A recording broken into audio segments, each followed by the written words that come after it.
Assalamualaikum warahmatullahi wabarakatuh. Perkenalkan, nama saya Amalia Febriana. Di sini saya akan membahas sedikit tentang lafaz dari segi penggunaannya. Untuk memenuhi mata kuliah Usul Fiqh 2 dengan dosen pengampu Rina Juliana MPDI. Baiklah, lafaz dari segi penggunaannya. Yang pertama ada hakikah. Hakikah menurut bahasa berasal dari bahasa Arab yang artinya nyata, kenyataan atau asli. Hakikah diambil dari kata hak yang berarti tetap. Sebagai arti subjek atau fa'il, memiliki arti yang tetap atau sebagai objek atau maf'ul yang berarti ditetapkan. Selanjutnya hakikah secara istilah. Hakikah secara istilah adalah kata yang digunakan seperti pertama kalinya dipergunakan dalam konteks kebahasaan. Menurut Ibnu Subki, hakikah itu lafaz yang dipakai untuk apa lafaz itu ditentukan pada mulanya. Selanjutnya, hakikah diklasifikasikan ke dalam dua bentuk, yaitu yang pertama ada lughawiyah wa dehiyah. Lughawiyah wa dehiyah atau biasa disebut dengan al-hakikah al-lughawiyah adalah kata yang digunakan untuk menunjukkan makna hakiki berdasarkan konteks penggunaan asal kata tersebut. Contohnya kata ar-rajul yang digunakan untuk menyebutkan laki-laki dewasa. Selanjutnya ada lughawiyah manqullah. Lughawiyah manqullah ini adalah kata yang digunakan untuk menunjukkan makna hakiki setelah mengalami transformasi atau perubahan makna. Perubahan ini dilakukan oleh ahli bahasa atau syariat. Pada bagian ini terbagi ke dalam dua bentuk pula, yaitu ada hakikah lughawiyah urfiyah, yaitu kata yang mengalami transformasi makna dari makna asal penggunaannya kepada makna lain yang kemudian makna tersebut menjadi populer sehingga makna asalnya ditinggalkan. Contohnya, kata ad-dabbah yang artinya hewan melata. Konotasinya bisa manusia dan hewan, namun kemudian digunakan oleh orang Arab dengan konotasi hewan berkaki empat saja sehingga makna awalnya ditinggalkan. Selanjutnya ada hakikah lughawiyah syar'iyah, yaitu kata yang mengalami transformasi makna dari makna asal kepada makna yang lain yang digunakan oleh pembuat syariat. Makna yang lain ini berdasarkan dalil syariat, contohnya sholat, siam, al-kufr, dan sebagainya. Selanjutnya ada majaz. Majaz secara etimologi berasal dari wujud masdar dari kata jaza. Sedangkan secara terminologi, para ulama banyak yang telah mengartikan dengan beberapa ibarah atau perkataan. Di antaranya ada Ibnu Qutaibah, mengartikan majaz sebagai bentuk gaya ucapan. Selanjutnya, Sibawayh mengartikan majaz dengan seni berucapan yang memungkinkan terjadinya penambahan makna. Selanjutnya Al-Mubarrad menyatakan jika majaz adalah seni bertutur yang memungkinkan terjadinya penambahan makna. Selanjutnya Al-Qadi Abdul Al-Jabar menyatakan jika majaz adalah pergantian makna dari makna dasar atau leksikal ke makna lainnya yang lebih luas. Selanjutnya Ibnu Jini menyatakan jika majaz adalah makna dari setiap kata yang asli, sedangkan majaz adalah sebaliknya, yaitu setiap kata yang maknanya beralih kepada makna lainnya. Selanjutnya yang terakhir ada Al-Jurjani, menyatakan jika hakikah adalah sebuah kata yang mengarahkan kepada makna asal atau makna dasar, tanpa mendorong kemungkinan makna lain disebut.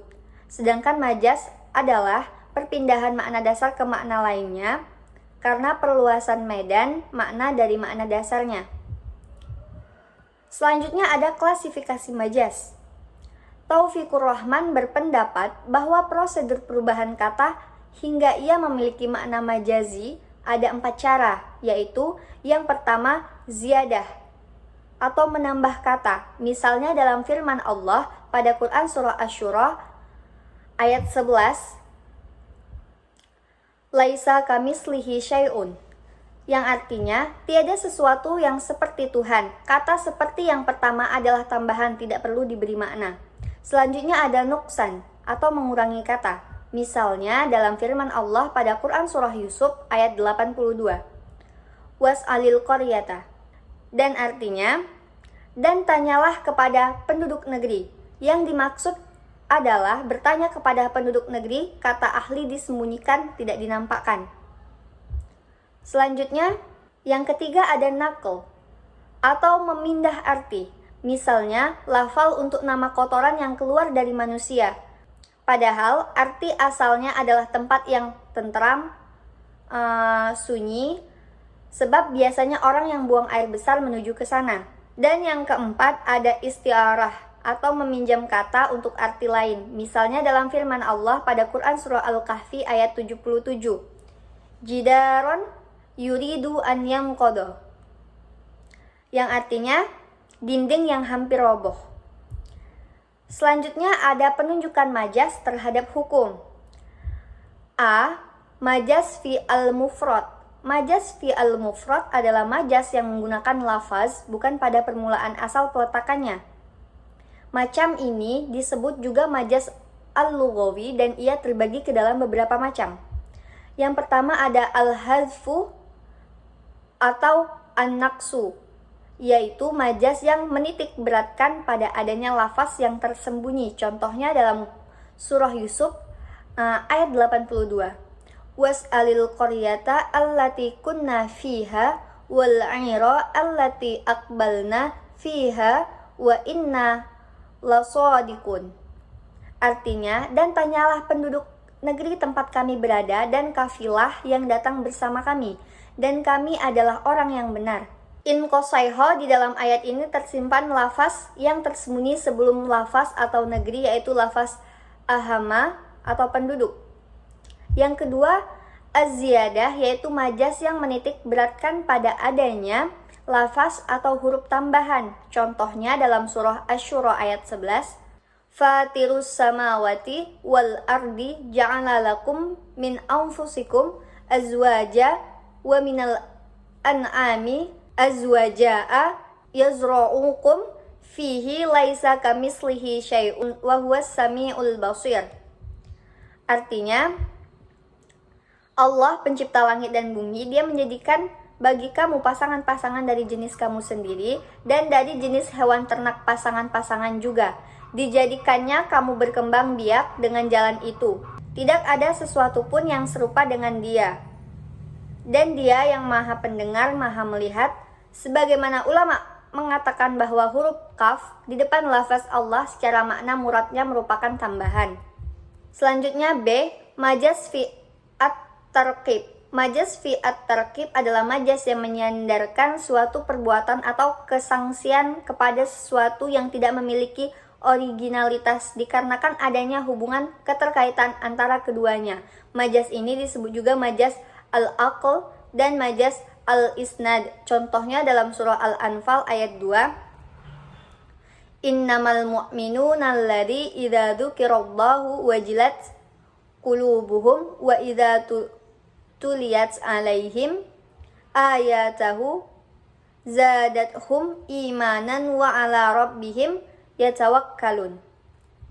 Artinya, sesungguhnya orang-orang yang beriman adalah mereka yang apabila disebut nama Allah gemetar hatinya, dan apabila dibacakan ayat-ayatnya kepada mereka bertambah kuat imannya, dan hanya kepada Tuhan mereka bertawakal. Di dalam ayat ini terdapat suatu perbuatan Allah, yaitu penambahan yang disandarkan kepada ayat-ayat. Hal ini karena dengan dibacakan ayat-ayat tersebut menjadi sebab bertambahnya keimanan mereka. Mungkin hanya itu yang dapat saya jelaskan di dalam materi kali ini. Jika ada kekurangannya saya mohon maaf. Wallahu muwaffiq ila aqwamit thoriq. Wassalamualaikum warahmatullahi wabarakatuh.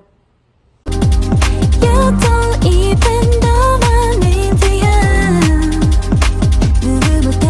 I'm super shy, but wait a minute while I make your mind, alin 난 지금